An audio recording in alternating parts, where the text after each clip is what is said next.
Seri ketiga Bukek Xiansu. Cinta Bernoda Darah. Audiobook, novel silat.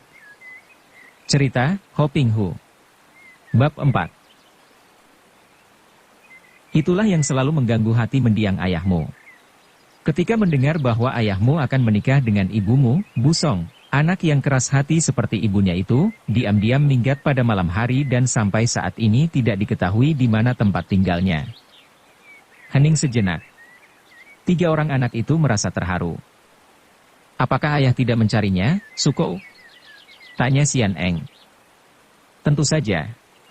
Malah 7 tahun kemudian ayahmu mendengar bahwa putranya itu berada di kota raja sebagai seorang pelajar yang menempuh ujian. Nama yang dipakainya tetap Bu Song, akan tetapi Shi-nya Shi Liu, agaknya ia menggunakan Shi ibunya. Liu Bu Song. Kata Lin Lin, agaknya hendak mengingat-ingat nama itu di hatinya. Entah mengapa, ia merasa tertarik dan ada perasaan simpati di hatinya terhadap Liu Bu Song. Mungkin hal ini karena ia teringat akan nasibnya sendiri sebagai seorang anak pungut yang sudah tidak beribu bapak lagi. Akan tetapi ketika ayahmu mencarinya ke sana, Bu Song sudah menghilang lagi dan sampai sekarang ayahmu tidak tahu di mana dia berada. Sekarang, ayah kalian menghendaki supaya kalian pergi mencarinya. Bagaimana pendirian kalian akan hal ini? Suko, Tecu merasa lebih perlu untuk pergi mencari setan dalam peti mati yang membawa suling itu.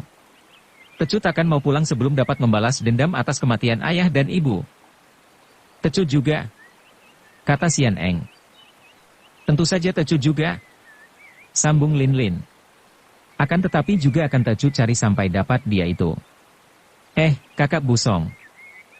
Pini tidak dapat menyalahkan kalian untuk dendam ini, apalagi kalian hanya orang-orang muda yang berdarah panas. Akan tetapi janganlah kalian terlalu sembrono dan mengira akan mudah saja mencari orang yang hanya dikenal sebagai setan dalam peti yang membawa suling. Apalagi melihat kepandaian orang itu, andai kata kalian dapat menemukannya, agaknya belum tentu kalian akan dapat menang. Oleh karena itu, Pini perkenankan kalian pergi merantau mencari kakak kalian dan juga sekalian mencari musuh besar itu. Akan tetapi, apabila kalian sudah bisa bertemu dengan musuh besar itu, kalian tidak boleh bertindak sembrono, lebih baik kalian memberitahu kepada Pini. Kalau Pini mampu, tentu Pini akan membantu kalian. Andai kata tidak mampu, Pini masih dapat minta bantuan orang-orang pandai yang Pini kenal. Berjanjilah bahwa kalian tidak akan bertindak sembrono, baru Pini memperkenankan kalian pergi. 3 orang muda itu berjanji akan mentaati pesan ini. Sebulan kemudian, berangkatlah 3 orang kakak beradik itu dan seperti telah diceritakan di bagian depan, mereka menumpang perahu mengikuti aliran sungai Han yang mengalir ke timur mendengarkan cerita tukang perahu yang gemar berceloteh. Berhari-hari 3 orang muda Shikam itu melakukan perjalanan dengan perahu, menikmati pemandangan yang amat indah di kanan kiri sungai. Tukang perahu bercerita banyak tentang keadaan kota-kota besar dan perubahan-perubahannya semenjak Wangsa Sung berdiri. Kita sudah dekat dengan kota Wuhan. Tukang perahu itu berkata dan wajahnya sekarang berubah menjadi gelisah. Seperti telah saya nyatakan ketika Samwi, Anda bertiga, menyewa perahu ini, saya hanya dapat mengantar sampai di Wuhan saja dan selanjutnya untuk menuju ke kota raja, Samwi dapat melakukan perjalanan melalui darat. Mendengar ini, Lin Lin bertepuk tangan dan berjingkrak girang. Bagus sekali. Aku sudah bosan duduk dan tidur di perahu berhari-hari, kedua kakiku pegal-pegal karena tidak dipakai berjalan. Empek tukang perahu, masih berapa lama lagikah kita sampai di Wuhan? Tidak lama lagi, Nona, sore nanti juga sampai. Akan tetapi menyesal sekali, saya tidak akan dapat mengantar sampai ke kota, terpaksa harus berhenti di luar kota. Kenapa begitu, Lopek? Bu Xin menegur. Bukankah kita sudah janji akan turun di Wuhan dan membayar sewanya kepadamu di sana? Maaf, Tuan Muda. Tentu saja saya akan merasa senang sekali mengantar Sami sampai ke kota, akan tetapi saya tidak berani melakukannya. Tidak berani? Kenapa? Xian Eng ikut bicara. Karena hal itu berarti bahwa uang sewa yang akan saya terima dari Samwi, takkan dapat kubawa pulang, paling banyak hanya setengahnya yang akan dapat saya miliki. Wah, gembel-gembel busuk itu benar-benar membuat hidup kami para nelayan tidak tenteram lagi, Nona. Apa maksudmu? Siapa itu gembel-gembel busuk? Harap ceritakan kepada kami. Busin mendesak, penasaran. Mereka merajalela sekarang, tuan muda, gembel-gembel busuk itu. Semenjak kerajaan Sung berdiri, mereka itu kini mempunyai pengaruh yang amat besar. Di mana-mana, terutama di kota-kota besar, pengemis-pengemis itu berkelompok dan bergabung. Mereka menggunakan praktik pemungutan pajak liar. Apalagi di Wuhan. Saya mendengar bahwa Wuhan merupakan pusat, maka di sana berkeliaran banyak sekali pengemis dan setiap orang harus tunduk terhadap mereka. Para nelayan harus membayar pajak kepada mereka setiap kali mendarat, baik berupa hasil penangkapan ikan maupun hasil menyewakan perahu. Tukang perahu itu kelihatan berduka dan penasaran. "Ai, mana ada aturan begitu?" Lin Lin membanting kaki dengan marah. "Lopek, apakah yang berwajib tidak melarang mereka melakukan perbuatan sewenang-wenang?" Busin bertanya penasaran. "Mereka tidak berdaya. Pengemis-pengemis itu lihai, semua pandai ilmu silat. Selain itu, mereka itu mengaku sebagai bekas-bekas pejuang yang membantu pendirian kerajaan Sung. Oleh karena itu, Tuan Muda, kalau Samwi kasihan kepada saya, harap Samwi sudi turun di luar kota saja, karena kalau diteruskan sampai ke Wuhan, tidak urung uang sewa itu akan mereka minta sebagian atau kalau saya sedang sial, mungkin mereka akan merampasnya semua." "Tidak, Lopek. Kita terus ke Wuhan dan kami yang tanggung bahwa gembel-gembel busuk yang jahat itu tidak akan mengganggumu. Kalau perlu pedang kami ikut bicara." Lin Lin berseru sambil meraba gagang pedangnya. Tukang perahu tidak berani membantah lagi dan dengan muka berkerut-merut penuh kekhawatiran, tukang perahu melanjutkan perahunya. Benar seperti yang dikatakannya tadi, menjelang sore, perahu sudah tiba di luar tembok kota Wuhan. Di kota Wuhan inilah Sungai Han memuntahkan airnya ke dalam Sungai Yangtze dan di tempat ini merupakan pelabuhan sungai yang ramai. Mendekati tempat ini, tukang perahu pucat mukanya dan tubuhnya gemetar ketakutan. "Celaka, Tuan Muda, lihat di sana, mereka benar-benar sudah siap merampok saya," bisik tukang perahu. Busin dan dua orang adiknya memandang, akan tetapi tidak ada yang aneh di pelabuhan itu. Karena hari telah sore, pelabuhan itu nampak agak sunyi, hanya beberapa orang nelayan yang sibuk, ada yang menambal perahu, ada yang menjemur jala dan menambal layar. 4 orang pengemis duduk di atas tanah bermalas-malasan. Apakah pengemis-pengemis kurus kering itu yang ditakuti tukang perahu? Hampir saja Lin Lin terkekeh memikirkan hal ini, namun tak dapat ia menahan hatinya bertanya. "Lopek, kau maksudkan 4 ekor cacing tanah itu yang akan mengganggumu?" "Hus, Nona jangan bicara terlalu keras." Tukang perahu makin pucat. "Dan Tuan Muda harap suka memberikan uang sewa sekarang juga kepada saya, jangan di depan mereka itu." "Tidak, Lopek. Kami malah hendak melihat apa yang mereka akan lakukan terhadapmu." "Jangan khawatir, kalau mereka berani merampokmu, kami akan memberi hajaran kepada mereka," kata Busin. Dengan terpaksa tukang perahu minggirkan perahunya.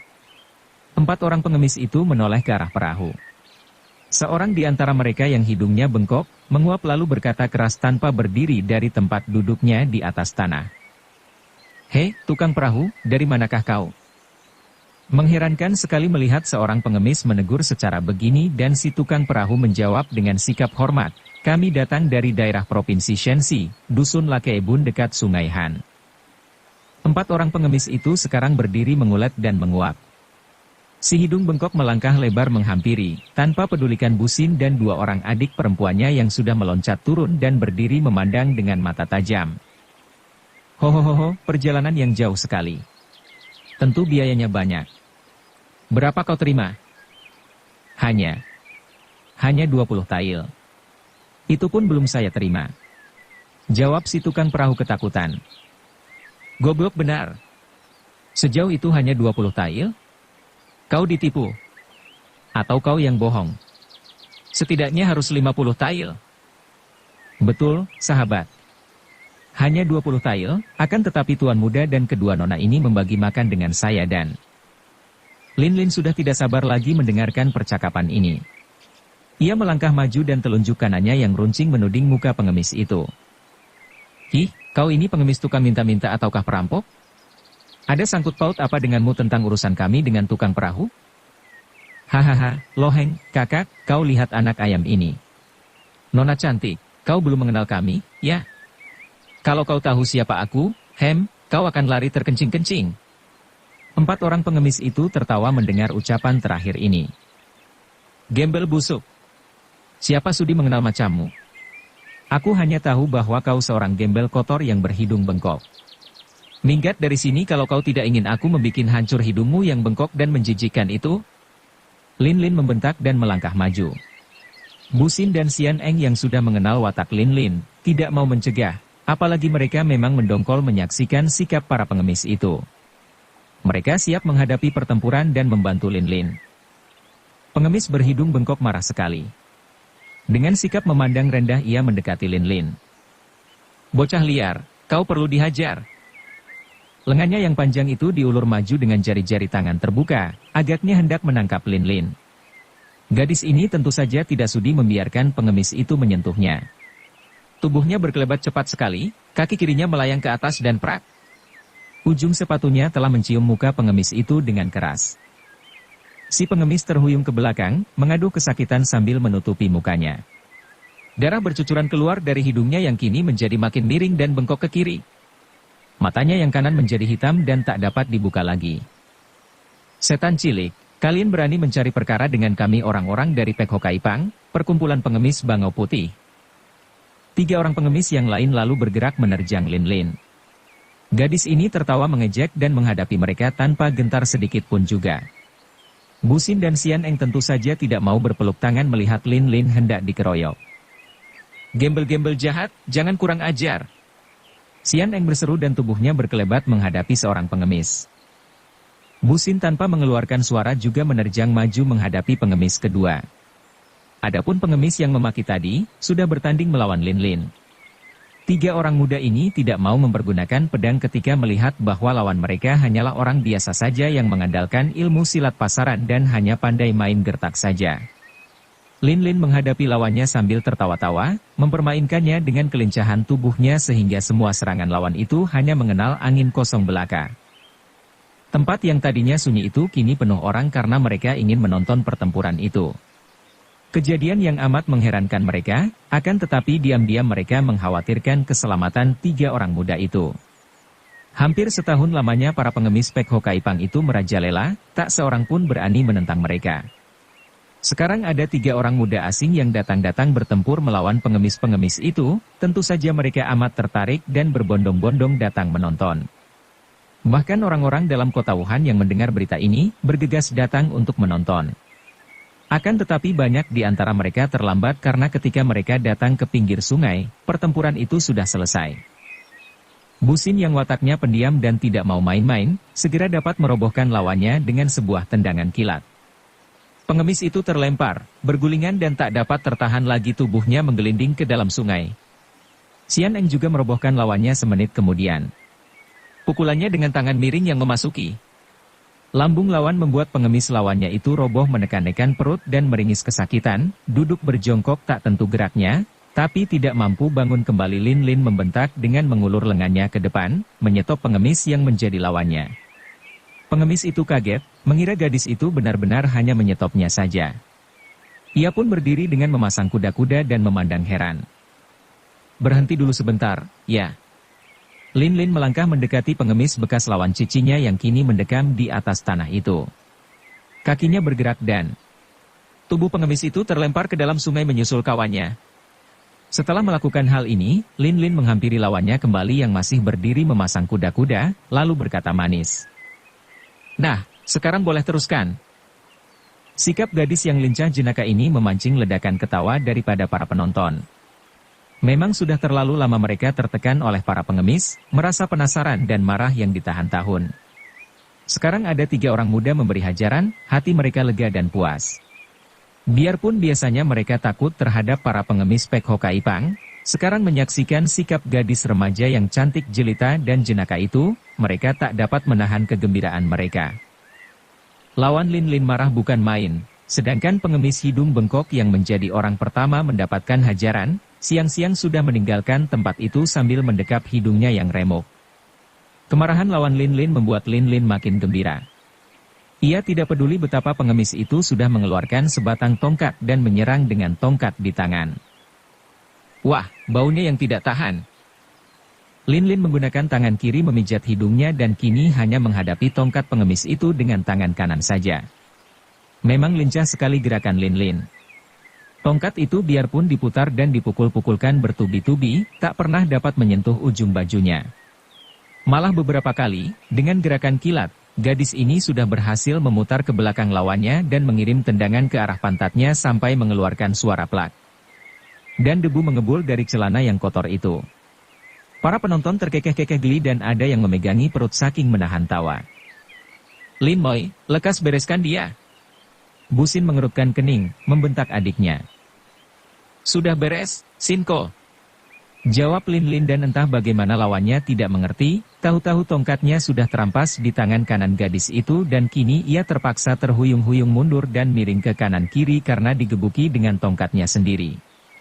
Lin Lin terus menggebuk pundak, mendorong dada dan akhirnya pengemis yang mundur-mundur itu terjengkang masuk ke dalam sungai. Karena takut dipermainkan terus oleh Lin Lin, 3 orang pengemis itu membiarkan tubuh mereka hanyut oleh air sungai dan baru berenang mendarat setelah agak jauh dari tempat. Adapun Bu Xin segera membayar tukang perahu yang ketakutan dan menyuruhnya cepat-cepat pergi dari situ. Tanpa diperintah 2 kali, si tukang perahu lalu mendayung perahunya sepanjang pinggir sungai melawan arus yang tidak begitu kuat. Bu Xin maklum bahwa mereka telah membuat ribut di tempat ini, maka ia segera mengajak kedua orang adiknya untuk memasuki kota Wuhan, tidak mempedulikan orang-orang yang tadinya menonton dan kini memandang kepada mereka penuh kekaguman dan kekhawatiran sambil membicarakan peristiwa tadi.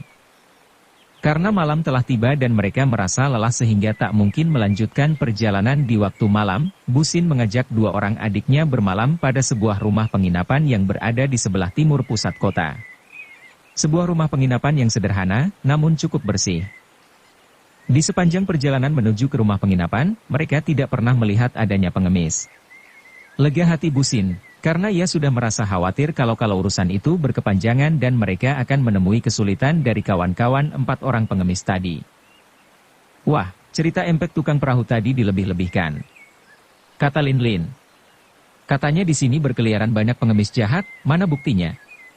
Hanya 4 ekor cacing tanah tadi yang tiada gunanya sama sekali."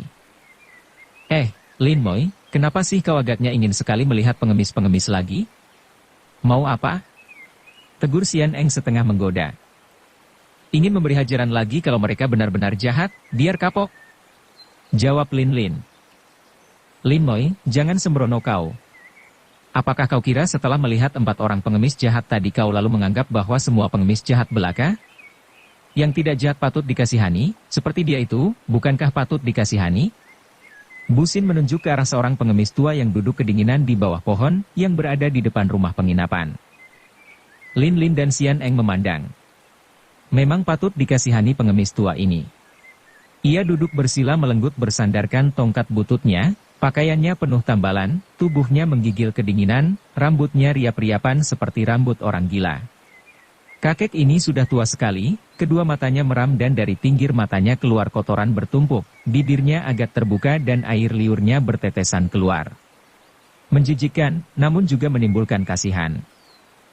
Dasar Lin Lin berwatak aneh dan mudah sekali berubah. Gadis ini semenjak kecilnya memang sudah aneh. Mudah marah, mudah menangis, mudah tertawa. Kalau marah hanya sebentar, kalau menangis pun hanya sebentar, dan sebagian besar waktunya tentu diisi dengan tawa dan berjenaka. Kini melihat keadaan kakek ini, tiba-tiba saja kemarahannya terhadap para pengemis tadi lenyap. Ia merogoh saku bajunya, mengeluarkan sepotong uang perak dan melemparkannya ke pangkuan kakek itu. Akan tetapi kakek pengemis itu masih saja tidur. Bu Xin dan Xian Eng terkejut, akan tetapi karena mereka sudah tahu akan watak Lin Lin yang memang aneh, mereka tidak berkata apa-apa, hanya di dalam hati mengeluh bahwa kalau Lin Lin bersikap seroyal ini terhadap semua pengemis, sebentar saja mereka akan kehabisan bekal di jalan. Masa memberi sedekah kepada seorang pengemis sampai sepotong uang perak? Namun, karena hal itu telah terjadi, mereka tidak mencegah dan ketiganya segera memasuki rumah penginapan, minta sewa 2 buah kamar. Sebuah untuk Lin Lin dan Xian Eng, sebuah lagi untuk Bu Xin. Karena merasa lelah, 3 orang muda itu tidak pergi keluar untuk makan, melainkan menyuruh seorang pelayan rumah penginapan memesan makanan. Selagi mereka makan, terdengar ribut-ribut di luar. Ketiganya keluar dan apa yang terjadi di luar? Ternyata pengemis tua itulah yang menimbulkan keributan.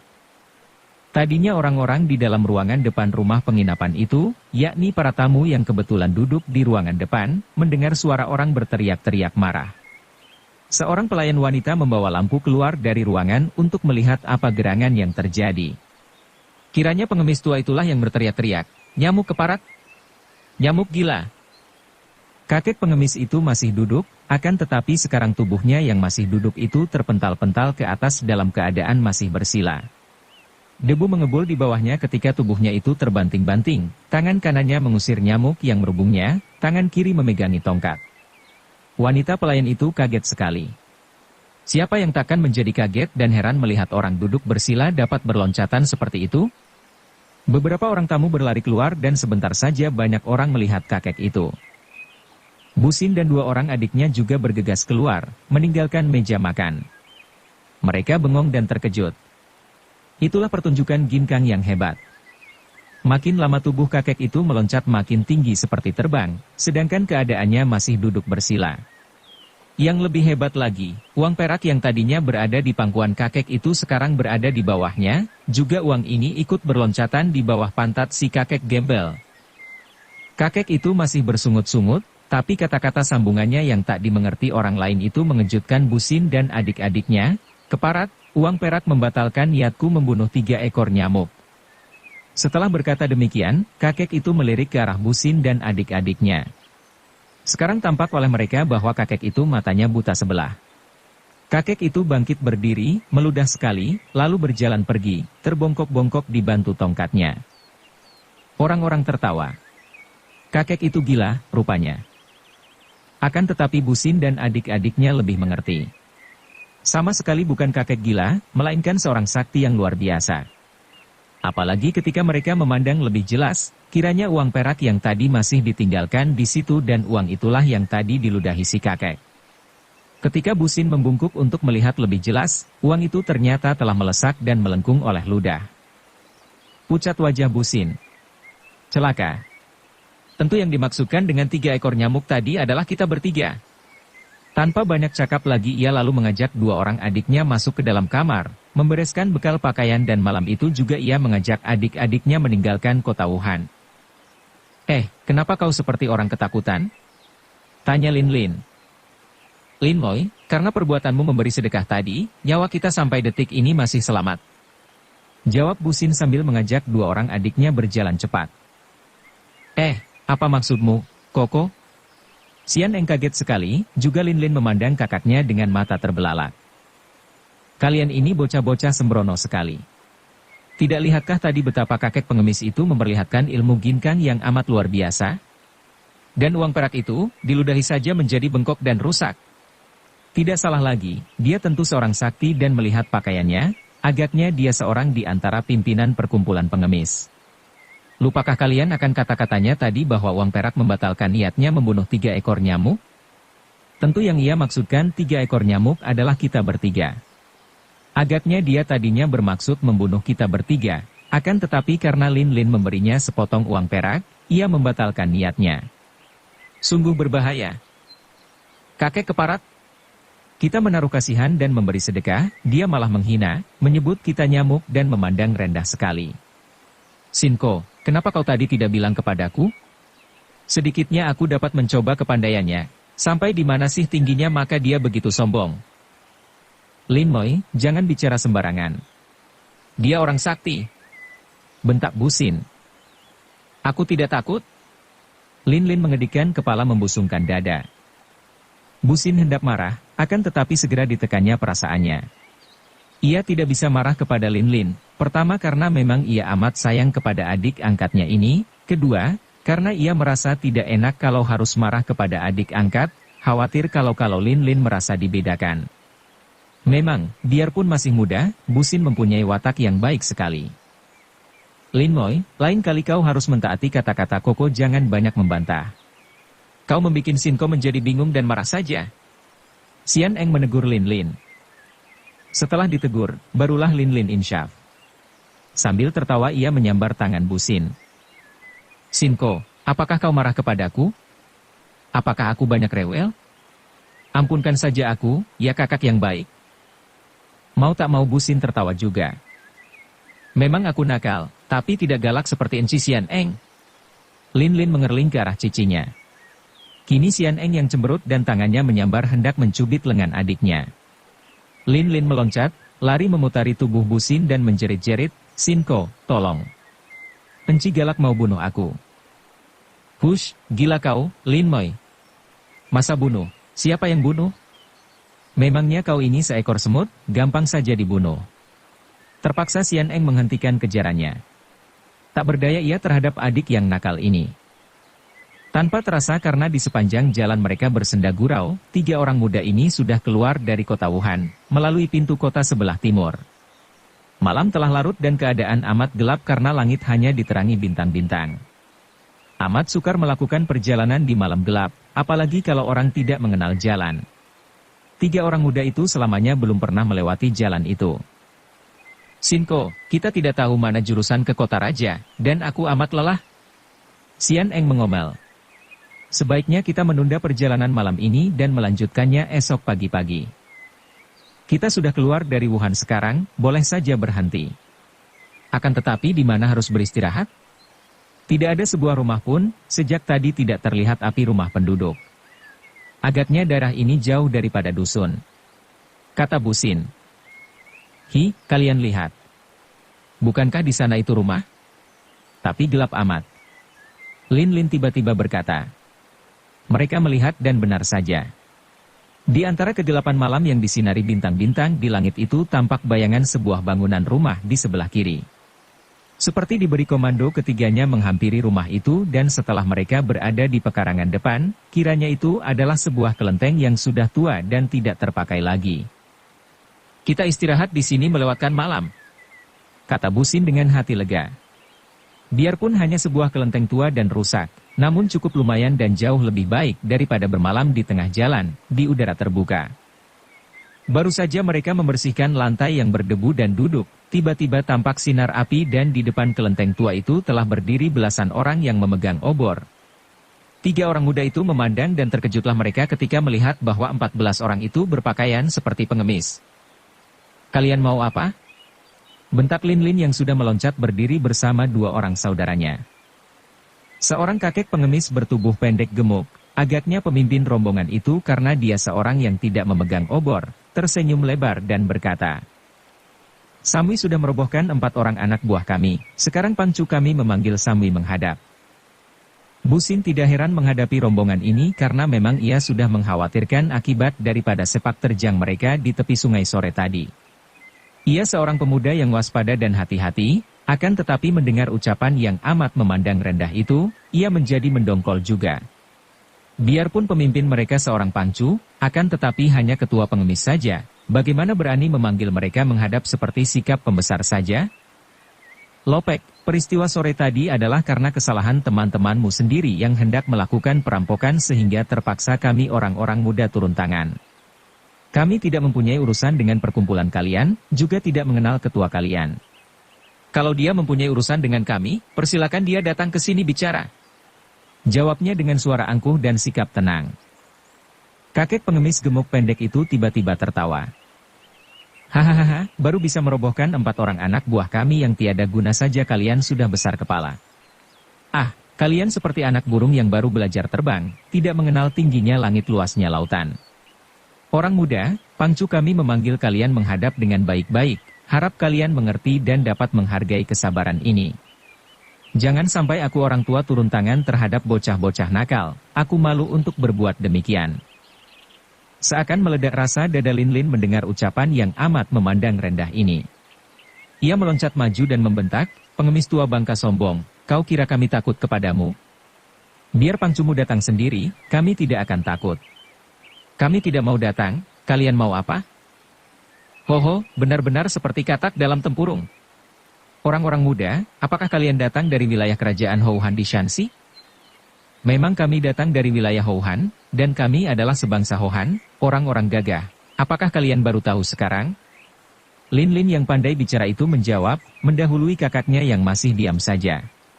Pemuda ini maklum bahwa kalau ia membiarkan terus adiknya ini tampil ke depan dan beraksi keadaan tidak akan menjadi lebih baik, malah akan menjadi lebih kacau lagi. Maka ia cepat maju menghadapi kakek pendek itu. "Lopek, ketahuilah bahwa kami orang-orang muda melakukan perjalanan hanya lewat saja di sini, sama sekali tidak mencari perkara dengan siapapun juga. Kebetulan saja sore tadi kami bentrok dengan orang-orangmu karena mereka itulah yang mencari perkara. Kami hanya berhenti di sini untuk melewatkan malam, besok kami sudah pergi meninggalkan daerah ini. Harap kau orang tua menghabiskan perkara itu. Ke ibu kota kerajaan Sung." "Bagus. Kalian datang dari wilayah Houhan hendak ke ibu kota kerajaan Sung?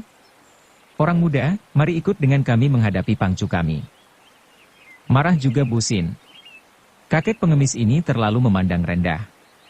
Biarpun di situ ada belasan orang pengemis, apakah dikira mereka bertiga takut?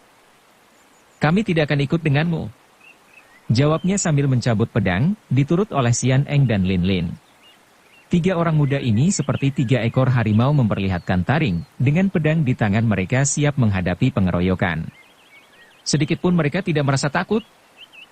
"Wah, benar gagah," kakek itu berkata lalu memberi isyarat kepada teman-temannya. "Tangkap mereka." Busin memutar pedangnya, mengancam, "Mundur kalian. Lihat pedang." Namun kakek itu sudah menerjangnya dengan tongkat. Juga beberapa orang pengemis dengan tongkat mereka menyerbu Xian Eng dan Lin Lin yang sudah menyambut mereka dengan pedang. Pertempuran hebat terjadi di bawah sinar obor. Tiga batang pedang orang-orang muda Shikam itu berkelebatan cepat bagaikan sinar halilintar menyambar-nyambar dan dalam beberapa jurus saja tiga orang pengeroyok sudah roboh sambil memekik kesakitan. Pengemis pendek gemuk memberi aba-aba. Busin yang bermata awas melihat betapa para pengemis itu mengeluarkan gendewa dan anak panah. Berbahaya, pikirnya. "Eng Moi, Lin Moi, padamkan obor dengan AMG, senjata gelap." Teriaknya dan tangan kirinya sudah merogoh saku, mengeluarkan senjata rahasianya, yaitu piau, pisau terbang.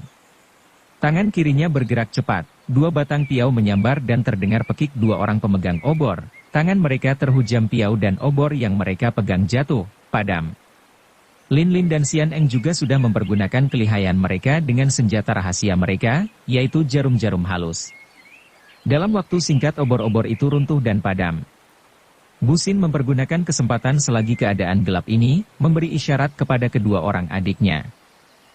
Mereka maklum bahwa kalau pertempuran dilanjutkan dan mereka dikeroyok dengan anak panah, tentu mereka akan celaka. Maka dengan cepat mereka mempergunakan ginkang mereka, memutar pedang untuk menghalau setiap penghalang dan beberapa menit kemudian mereka sudah pergi dari tempat itu, lari di dalam gelap tanpa mengenal arah. 2 jam lebih mereka melarikan diri ke dalam sebuah hutan dan keadaan makin gelap karena daun-daun pohon yang amat rimbun menutupi langit di atas mereka. "Wah, memalukan benar." Lin Lin terengah-engah.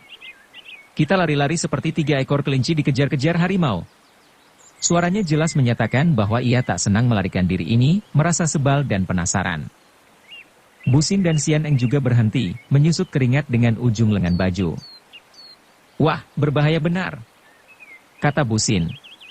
"Lin Moi, kau benar-benar seperti yang dikatakan oleh kakek pengemis tadi, seperti katak dalam tempurung, tak tahu tingginya langit. Kalau kita tadi tidak cepat-cepat memadamkan obor dan mereka menghujankan anak panah, apa kau kira masih akan dapat bernapas saat ini?" "Belum tentu, Sinko," bantah Lin Lin. "Kita masih belum kalah, dan andai kata akhirnya kita mati dikeroyok, sedikitnya pedangku akan dapat membunuh beberapa orang lawan. Sedikitnya ada beberapa nyawa musuh yang akan menjadi pengantar nyawaku, mati pun tidak penasaran.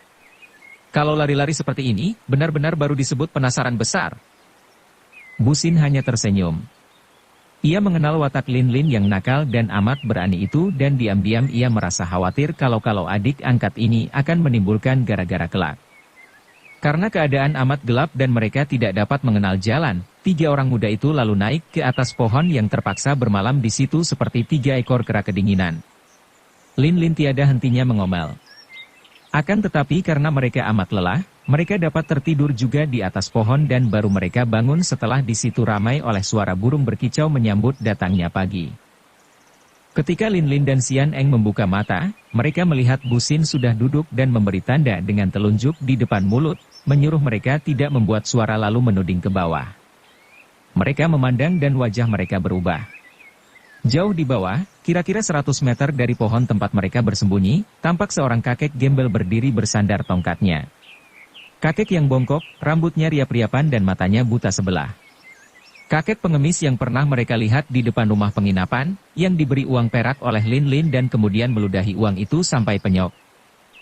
Dan di depan kakek itu berlutut puluhan orang pengemis, termasuk para pengemis yang mengeroyok mereka semalam. Mereka berlutut tanpa berani berkutik sedikit pun juga.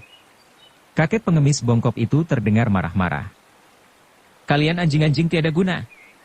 Terdengar ia memaki sambil membanting-banting tongkat ke atas tanah. Lebih baik kubunuh kalian semua dan lebih baik aku bekerja seorang diri. Apa artinya punya banyak anak buah melebihi anjing gobloknya? Semua pengemis itu menggigil ketakutan dan terdengar mereka minta-minta ampun dan menyebut kakek itu dengan sebutan Ongya, Raja. Busin dan kedua orang adiknya saling pandang. Muka mereka pucat. Kiranya kakek pengemis bongkok itu adalah semacam raja pengemis yang amat berpengaruh. Mana anggota Pek Hokaipang yang membuat ribut itu? Bagaikan 4 ekor anjing, tampak 4 orang pengemis merangkak maju dan berlutut di depan kakek itu. Busin dan 2 orang adiknya melihat bahwa orang-orang itu adalah 4 orang pengemis yang mereka hajar di tepi sungai Kota Wuhan. Cih, yang begini mengaku anggota pengemis? Membiarkan diri dihina orang-orang muda. Cuh. 4 kali kakek itu meludah dan 4 orang pengemis itu terjengkang roboh, tak bergerak lagi setelah tubuh mereka berkelojotan sejenak. Mereka telah mati oleh ludah kakek itu. Biar ini sebagai pelajaran. Sekali lagi terjadi hal yang memalukan, aku akan membunuh semua anggota Pek Hokaipang. Mana ketua-ketua Hui Hokaipang, perkumpulan pengemis harimau terbang, Hek Liong Kaipang, naga hitam, dan Anggua Kaipang, kembang merah. Hayo maju sini. 3 orang kakek pengemis tampak merangkak maju dan berlutut di depan kakek bongkok itu. Perhatikan sekarang. Kalian harus dapat memperlihatkan jasa dan bakti bahwa kalian membantuku. Aku membutuhkan tempat sembunyi Hek Giamlo. Cari sampai dapat dan kabarkan padaku. Kalau mungkin, selidiki di mana ia menyimpan robekan setengah bagian kitab kecil. Baik, Ongya. Hamba akan mengerahkan seluruh kawan di Kaipang. Jawab mereka berbareng dengan suara amat merendah. Sudah, pergi sekarang. Muak perutku melihat kalian. Kakek bongkok itu mengomel dan bagaikan anjing-anjing diusir. Puluhan orang pengemis itu pergi sambil menyeret mayat 4 orang pengemis anggota Pek Hokaipang itu. Busin dan 2 orang adiknya bergidik. Bahkan Lin Lin yang biasanya amat tabah, kini tampak pucat. Namun, di samping kengerian ini, Lin Lin merasa marah sekali kepada kakek itu yang dianggapnya sombong dan kejam sekali. Orang macam dia harus dibasmisin kok. Ia berbisik. SSTTT. Busin mencegah, namun terlambat. Kakek itu tiba-tiba membalikkan tubuh dan berjalan menghampiri pohon besar di mana mereka bertiga berada. Kakek itu sama sekali tidak mendongak, akan tetapi sambil terkekeh ia berkata, nyawa 3 orang muda pernah kuhargai seperak akan tetapi sekarang tiada harganya sama sekali. Tiba-tiba kedua tangannya mendorong dan kraak. Batang pohon itu remuk dan tumbanglah pohon yang besar tadi. Busin dan 2 orang adiknya bukanlah orang sembarangan, namun menyaksikan hal ini mereka terkejut bukan main. Cepat mereka mengerahkan ginkang dan melompat turun sebelum mereka ikut roboh bersama pohon dan tertimpa cabang dan ranting. Begitu kaki mereka menyentuh tanah, ketiganya sudah mencabut pedang dan siap menghadapi kakek sakti itu. Mereka maklum bahwa mereka takkan diberi ampun, namun mereka bertekad untuk melawan mati-matian. Hohohaha, tak tahu diri. Tak tahu diri. Tiba-tiba tongkat di tangan kakek itu melayang, bagaikan seekor ular bergerak-gerak di udara dan menyambar mereka.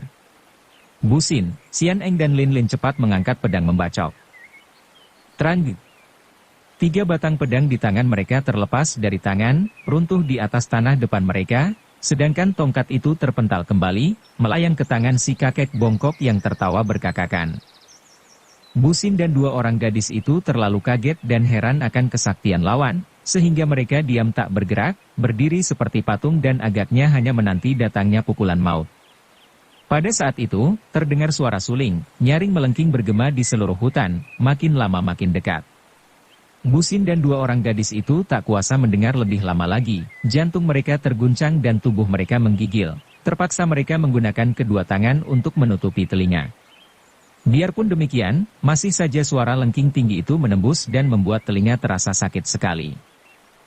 Bersambung ke bab 5. Dukung kami dengan subscribe, follow, like, komen dan share. Terima kasih.